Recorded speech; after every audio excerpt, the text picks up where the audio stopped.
Graça e paz, queridos. Estamos mais uma vez diante da palavra do Senhor para estudar no livro de Mateus, o Evangelho de Mateus, sobre mais um aspecto do ministério de Jesus, da sua palavra, dos seus ensinos, das suas ações. E desta feita nós vamos ler e meditar no capítulo 17 de Mateus, os versículos de 1 a 13. Mateus 17, de 1 a 13. E nós vamos fazer essa leitura agora para nossa meditação.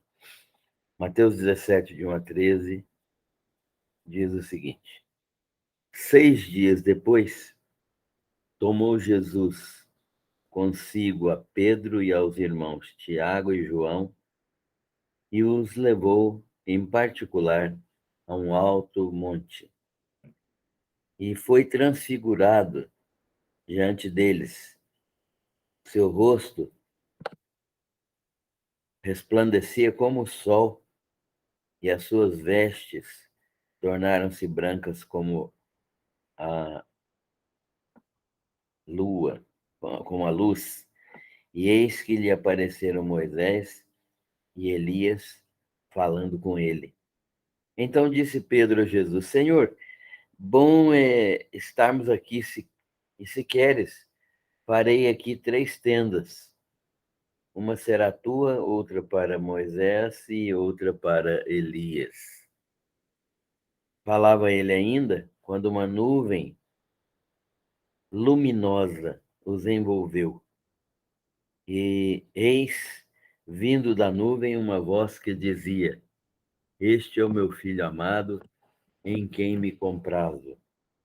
A ele ouvi. Ouvindo-a, os discípulos caíram de bruços, tomados de grande medo. Aproximando-se deles, Jesus tocou-lhes, dizendo: Erguei-vos e não temais. Então, eles, levantando os olhos, a ninguém viram, senão a Jesus. E descendo eles do monte, ordenou-lhes Jesus: A ninguém conteis a visão, até que o Filho do Homem ressuscite dentre os mortos. Mas os discípulos o interrogaram: Por que dizem, pois, os escribas ser necessário que Elias venha primeiro? Então Jesus respondeu: De fato, Elias virá e restaurará todas as coisas. Eu, porém, vos declaro que Elias já veio e não o reconheceram. Antes, fizeram com ele tudo quanto quiseram. Assim também o Filho do Homem há de padecer nas mãos deles. Então os discípulos entenderam que lhes falara a respeito de João Batista. Temos lido até o versículo 13 desse texto, em que Jesus se transfigura diante dos discípulos. E nós vamos fazer agora uma oração pedindo a Deus que abençoe a compreensão da sua palavra na nossa mente, no nosso coração. Pai Celestial, nós te agradecemos pela honra que o Senhor nos dá de lermos e estudarmos a tua palavra. Nós reconhecemos que somos falhos, limitados, fracos, mas o Senhor é um Deus grandioso, soberano, Senhor de todas as coisas e absolutamente Senhor de nossas vidas. Por isso nós queremos que o Senhor use as nossas vidas de acordo com a tua santa vontade. Obrigado pela oportunidade de estudarmos mais uma vez esta matéria, este evangelho que é tão especial. Abençoa-nos aqui, nós te pedimos e agradecemos. Em nome do Senhor Jesus. Amém. Então, queridos, nossa meditação hoje é nesta palavra preciosa de Jesus, que cuja relação com os discípulos, né, era uma relação muito intensa. E nós estamos percebendo no decorrer do estudo do livro de Mateus que está se aproximando a hora em que Jesus Cristo vai para a Jerusalém, onde será crucificado. O caminho de Jesus está traçado e ele está envolvido em ministérios na Galileia, em ministérios na Pérea, na Judéia, mas sempre agora, nos últimos momentos, caminhando em direção a Jerusalém, talvez a sua última viagem até Jerusalém, e ali ele será crucificado. Ele anunciou isso aos discípulos poucos dias antes, né, ele anunciou a sua morte aos seus discípulos, como que a prepará-los para a sua para esse evento mortal, né, para a sua morte. Deve ser uma quebra dolorosa de expectativas, né, o que foi produzido por Jesus na vida daqueles discípulos. Eles esperavam ah, um, um rei físico, um rei material, um rei político que viesse estabelecer o reino de Israel, um reino que já tinha sido tão grande nos tempos de Davi e Salomão, e cuja promessa feita a Davi por Deus dizia que esse reino ainda seria um reino em que os descendentes de Davi teriam domínio permanente, constante, e nunca na semente de Davi faltaria varão para permanecer no reino. Então, eles estão, de uma certa maneira, com uma quebra dolorosa de expectativas, né? E estão a esperar um reino e um rei, e, ao mesmo tempo, eles estão percebendo que vão ver tudo terminar em uma cruz. Desta maneira, então,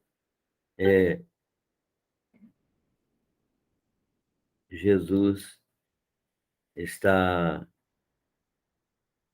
é, orientando os discípulos em relação a toda a questão de sua morte. Ele já ensinou sobre isso uma vez, há poucos dias, né, no texto bíblico, 6 dias antes, ele já havia falado sobre sua morte. Mas Jesus, com esta postura, mostra algumas perspectivas. A primeira é que ele reconhece sua missão.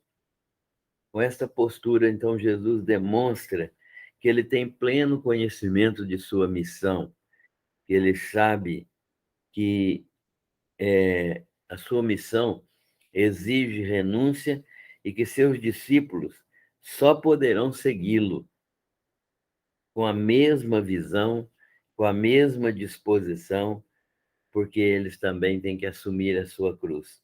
A cruz é a realidade do discípulo. A cruz é a realidade do discípulo. Muitas vezes nós estamos vendo um evangelho que não prega mais a cruz, que não fala mais da cruz de Cristo, que não menciona mais a renúncia a si mesmo, a mortificação da carne, que não mostra nenhuma disposição de quebrar qualquer vínculo com o mundo. Então, neste caso aqui, Jesus está demonstrando claramente que a cruz é verdadeiramente a, a a realidade do discípulo. Mas Jesus,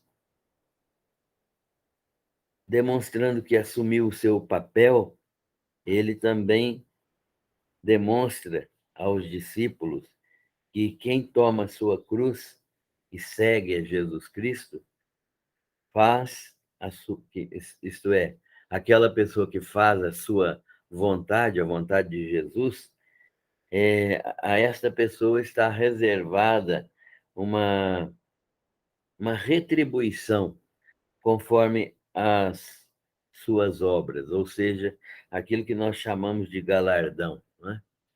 As pessoas que seguem Jesus, que tomam sua cruz e que andam com disposição de servi-lo, a essas pessoas está reservada pela justiça de Cristo e pela graça de Deus a, uma premiação, um galardão, uma manifestação graciosa de Deus de fazer a pessoa receber a sua participação, receber por sua participação na, na vida de Cristo, na glorificação de Cristo. É interessante também notar que os galardões que serão concedidos aos crentes, né, os reconhecimentos que os crentes receberão por andarem como discípulos verdadeiros, redundarão em glória para Jesus Cristo, pois que cada crente que recebe galardão pela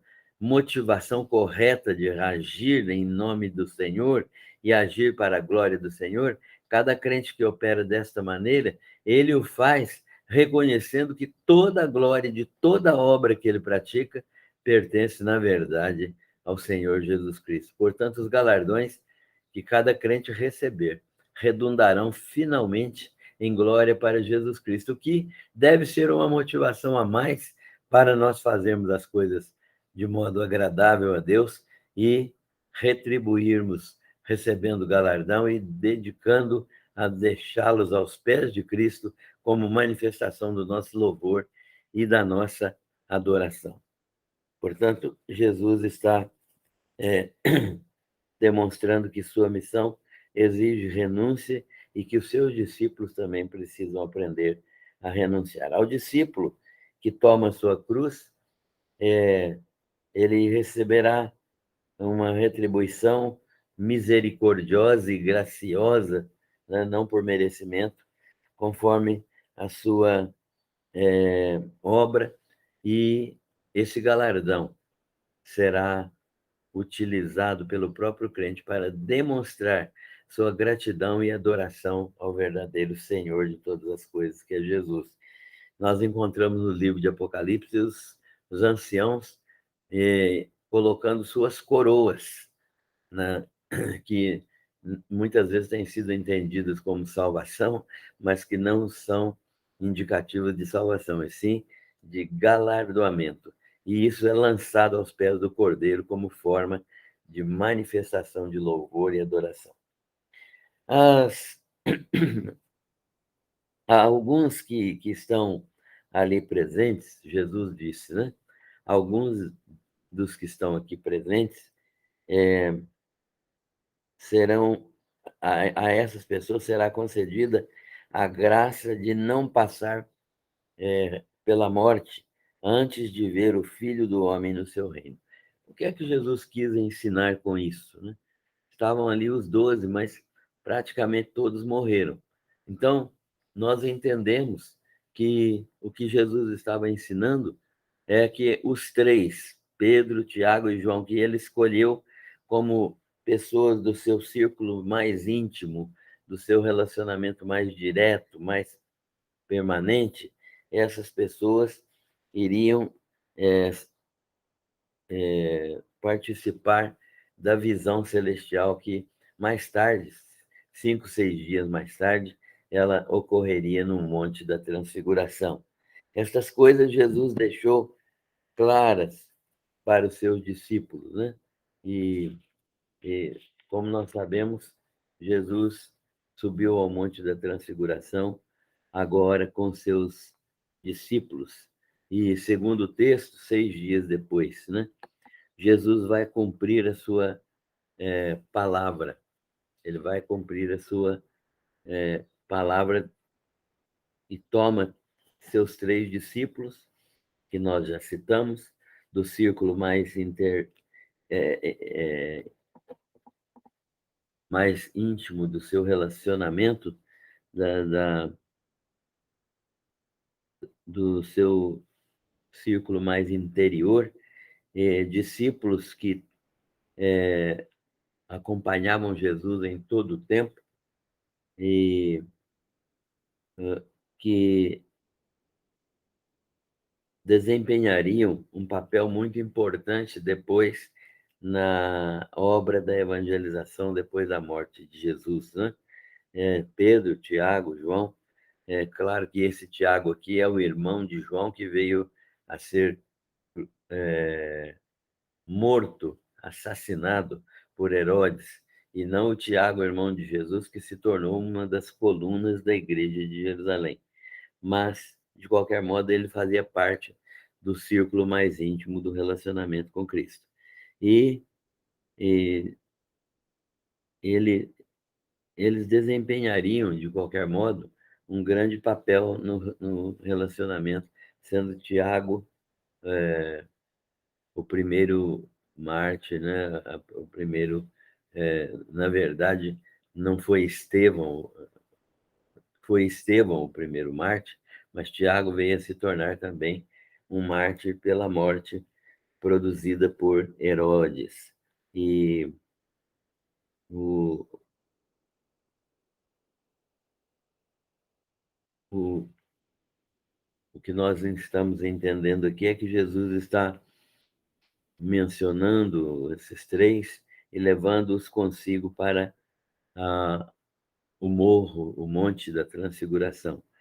Eles desempenhariam um papel mais importante no ministério apostólico, mas não mais autoritativo, né? Não quer dizer que eles tinham mais autoridade do que os outros apóstolos.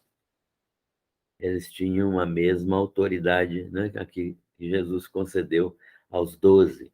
Para ir com ele, eles foram escolhidos e a um alto monte. Esse monte, com certeza, não se sabe ao certo que monte é esse, na Galileia ou na Judéia, mas certo é que deveria ser um monte coberto de nuvens, como o próprio texto diz, e longe de olhos humanos e com, com o estabelecimento de uma comunhão privativa entre Deus e o Pai e os discípulos que estavam ali, né? Essa comunhão privativa, então, nesse lugar especial, foi que Jesus escolheu para essa a ação espetacular de Jesus da transfiguração. Então, Jesus foi transfigurado diante deles. Primeiro aspecto, Jesus cumpre a promessa de ser 6 dias antes. Ele tinha dito que alguns deles não veriam a morte antes de ver o reino, e antes de ver aspectos do reino.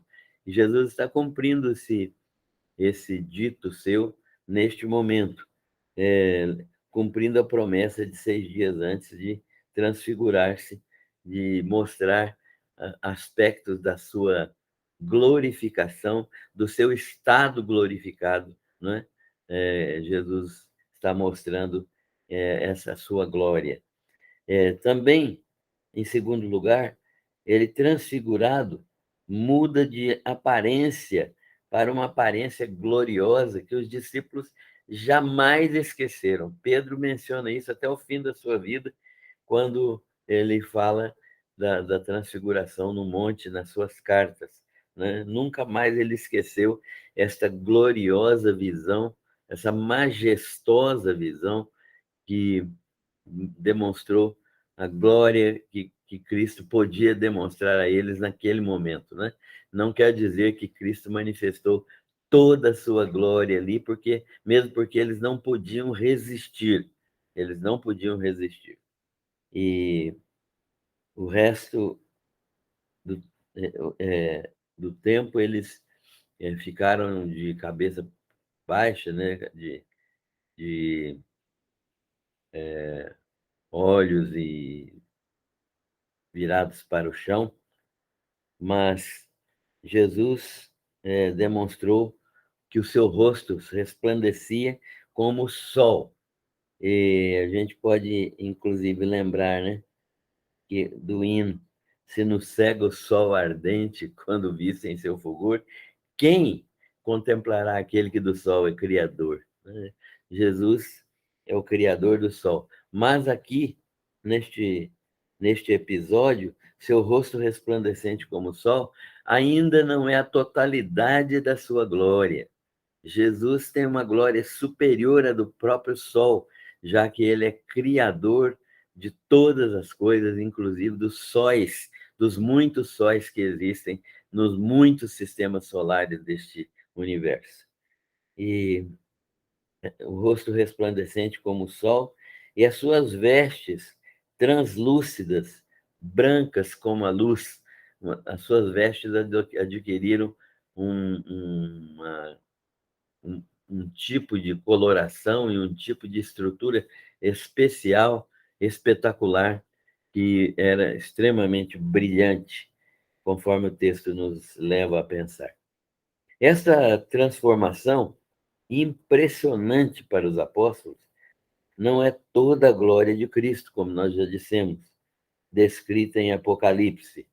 Nós já vimos a glória de Cristo estudando o Apocalipse, e a glória de Cristo, quando nós estudamos o Apocalipse, é infinitamente maior do que esta que foi apresentada ali, mas aquela apresentada ali neste momento era o suficiente para que os discípulos vissem uma parte da glória de Cristo. Essa transformação impressionante também para os apóstolos é uma transformação que tocou profundamente os apóstolos, e será impossível fixar os olhos em sua aparência gloriosa, né? Então, os apóstolos estiveram ali e não puderam contemplar totalmente ao Senhor Jesus, né? Então, surgem na cena Elias e Moisés. Eles conversavam, não sabemos o que, mas certamente eram palavras de louvor, de adoração, de consolo para estimular Jesus nesta hora dolorosa, né? Elias e Moisés não estão na mesma condição de Jesus, né? Eles são criaturas, são servos, eles não estão na mesma condição de Jesus, que é o Criador, mas eles apareceram ali porque cumpriram sua missão, mas porque também Cristo finaliza suas missões, finaliza a missão de Elias e finaliza a missão de Moisés. Em Cristo, tudo é terminado, né? O aparecimento de Elias e de Moisés, portanto, e a conversa com Jesus, certamente eram palavras de estímulo, palavras de louvor, de adoração, de consolo, também para estimular Jesus nesta hora dolorosa. Não foi dito aos discípulos o nome nem de Elias e nem de Moisés. Mas as visões místicas são revelações, e os que delas participam têm apreensões intuitivas das verdades que estão ocorrendo ali.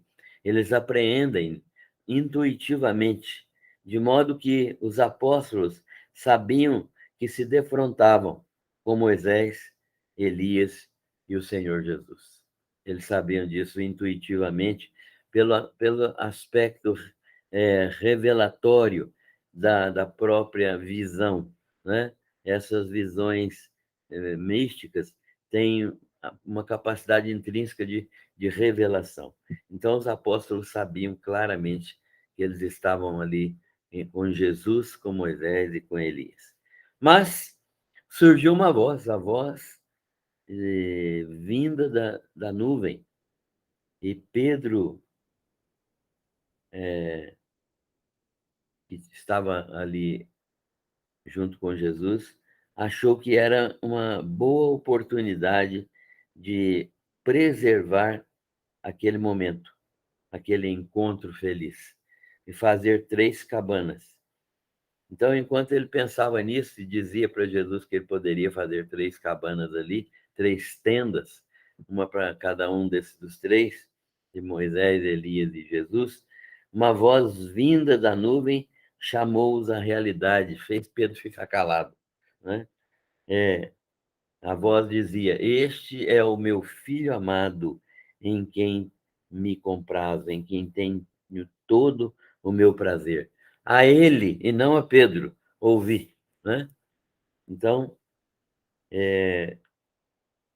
a determinação da voz aqui é que eles ouvissem a Jesus, então, que eles prestassem atenção ao que Jesus falaria ou falou, né?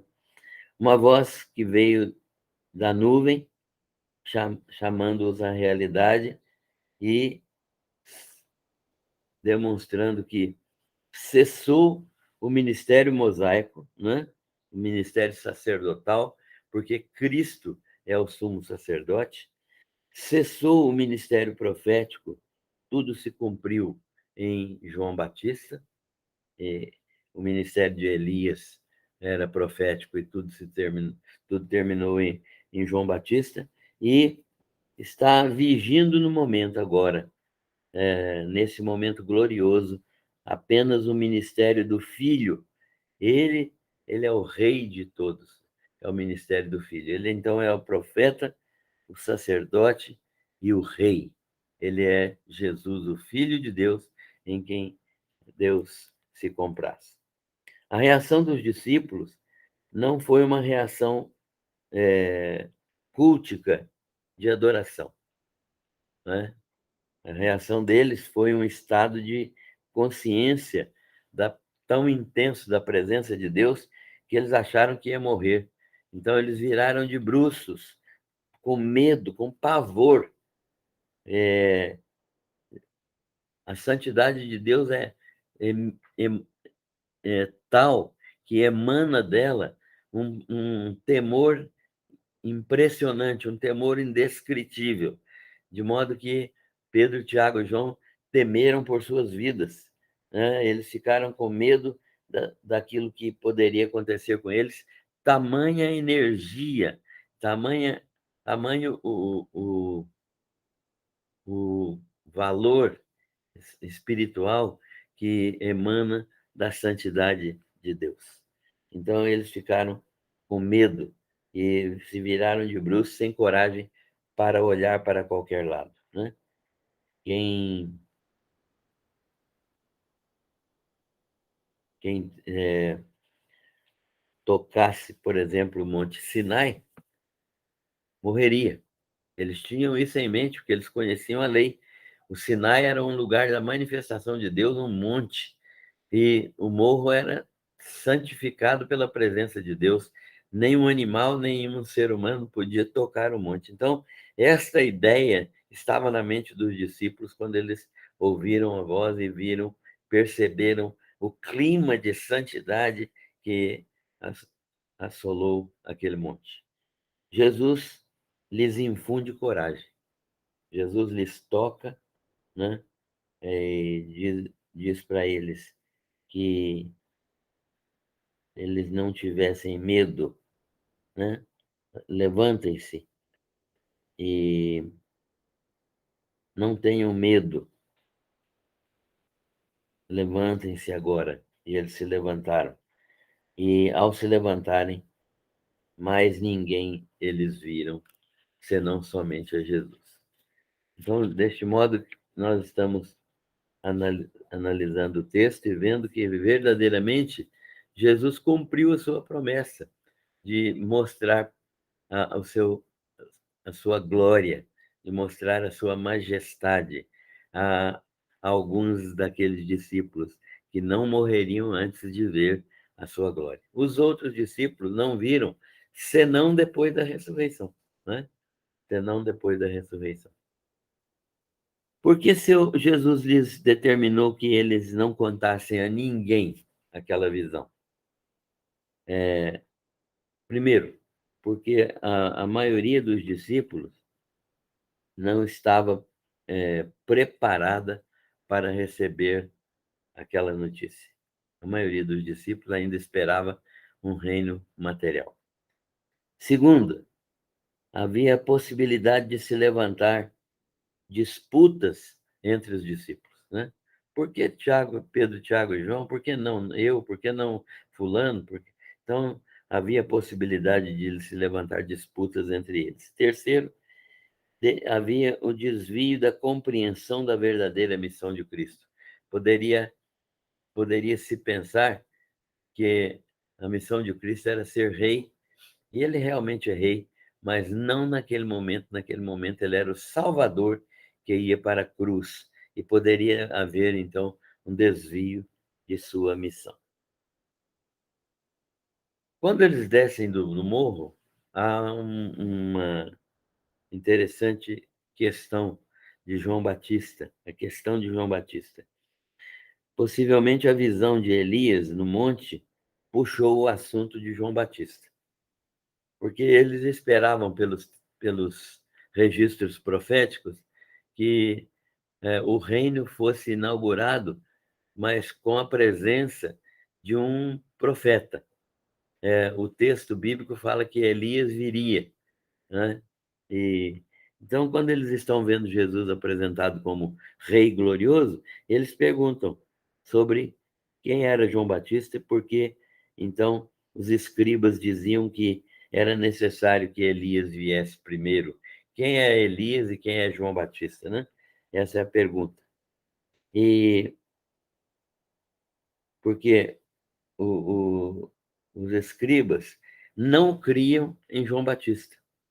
E eles não aceitavam a sua mensagem poderosa, sua mensagem contundente, né? Sua mensagem contra o pecado. Eles não aceitavam. E também eles não reconheceram sua missão, tanto é que eles não o receberam como profeta, e pelas mãos de Herodes eles acabaram por matá-lo. Por isso, não reconheceram o Messias. Quem não reconhece o enviado, não vai reconhecer quem o enviou. Então, João Batista era enviado de Jesus, eles não o reconheceram. Então, não reconheceram também Jesus e vão crucificar Jesus do mesmo modo como mataram João Batista por mão de Herodes. Por isso, o reino foi rejeitado, não foi recebido. E, embora genuinamente ofertado o reino aos judeus, eles não receberam, né? Eles não aceitaram. Essa profecia, em duas partes, fala da necessidade de alguém que, no futuro, venha no espírito de poder de Elias e introduza o reino a Israel, o rei a Israel. Então, isso significa que há uma parcela desta profecia a ser cumprida ainda quando Jesus for retornar. E, segundo o livro de Apocalipse, haverá a pregação de uma pessoa no poder de Elias, no poder e na autoridade de Elias. Então, nós teremos como se fosse uma ressurreição de Elias, se podemos dizer assim, ou uma outra figura semelhante a ele em tudo, que vai falar e que vai introduzir, vai anunciar a vinda do Senhor Jesus Cristo em glória e majestade. A profecia, então, será cumprida cabalmente na segunda vinda de Jesus Cristo. E, por isso, Jesus falou que Elias já tinha vindo, né? Ele estava se referindo a João Batista. E não o reconheceram, pelo contrário, o mataram. E então Jesus está afirmando aos discípulos que João Batista, o Elias, já havia vindo. João Batista veio no poder e na autoridade de Elias, mas não foi recebido. Mas vai chegar um tempo, na segunda vinda, que vai haver uma nova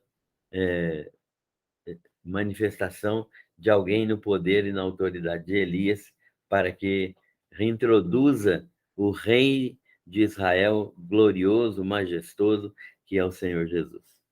Então, do mesmo modo como por meio de Herodes mataram João Batista, Jesus também, o Filho do Homem, vai ser morto pelos judeus, né?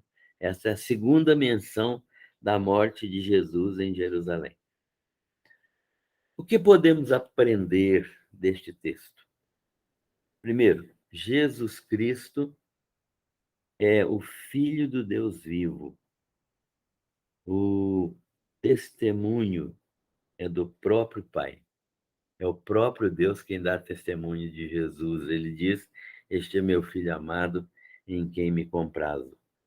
É seu filho que lhe dá prazer, que lhe dá alegria, que obedece, que vai até a morte, mas que vai voltar e vai vitoriosamente conquistar a vida eterna.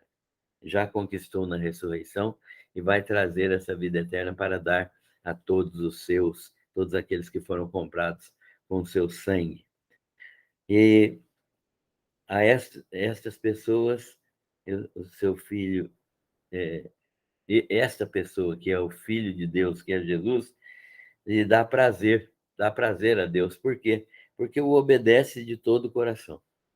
Como é que nós podemos agradar a Deus? Fazendo como Jesus, obedecendo a Deus de todo o coração. Segundo, o que aprendemos? A santidade de Deus envolve uma energia que os discípulos caíram por terra de bruços, não ousavam nem olhar para qualquer lugar, e embora fosse apenas a poderosa voz do Pai, né, fosse apenas essa poderosa voz do Pai, Deus, eles permaneceram caídos, né? Não foi toda a glória de Deus que apareceu ali, assim mesmo eles permaneceram caídos. Você já ouviu a voz de Deus? Como é que nós podemos ouvir a voz de Deus? Como, como é que nós ouvimos a voz de Deus? Será que nós ouvimos com temor?